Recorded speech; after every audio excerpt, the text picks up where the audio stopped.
So, gather round. We're going to have a little chat that's kind of serious in nature. First off, I can't speak for all plain people because there are many different plain people. I can only speak about what I know, and what I know is about Abe Troyer and Old Order Amish. With that being said, the number one thing that I think medical personnel of all types would need to know and realize and understand is that a lot of us, English is our second language. Therefore, we may utilize English differently than, say, somebody who grew up speaking it primarily. Like for me, I didn't learn English until I went to school.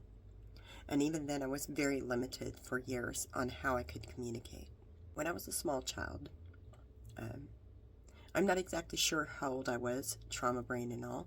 I was taken to a medical doctor. I still remember the doctor's name. And as somebody who has worked in medical since 2005, I know what they did. They took me into a separate room. They asked me questions. And when I could not communicate adequately enough, they brought my mother in to translate.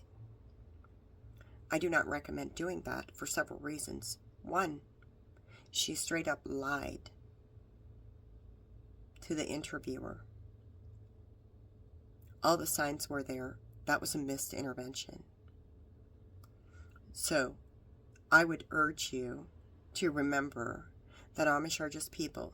And just because they're Amish doesn't mean that we're going to change the rules just because they're Amish. Because how would you feel if you had been the person who interviewed me as a child?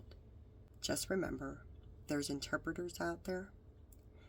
There's specifically, I know, 2 interpreters in Lancaster County that speak PA Dutch. And there's also interpreters in Ohio that translate in ASL for the deaf and hard of hearing that come from Amish communities.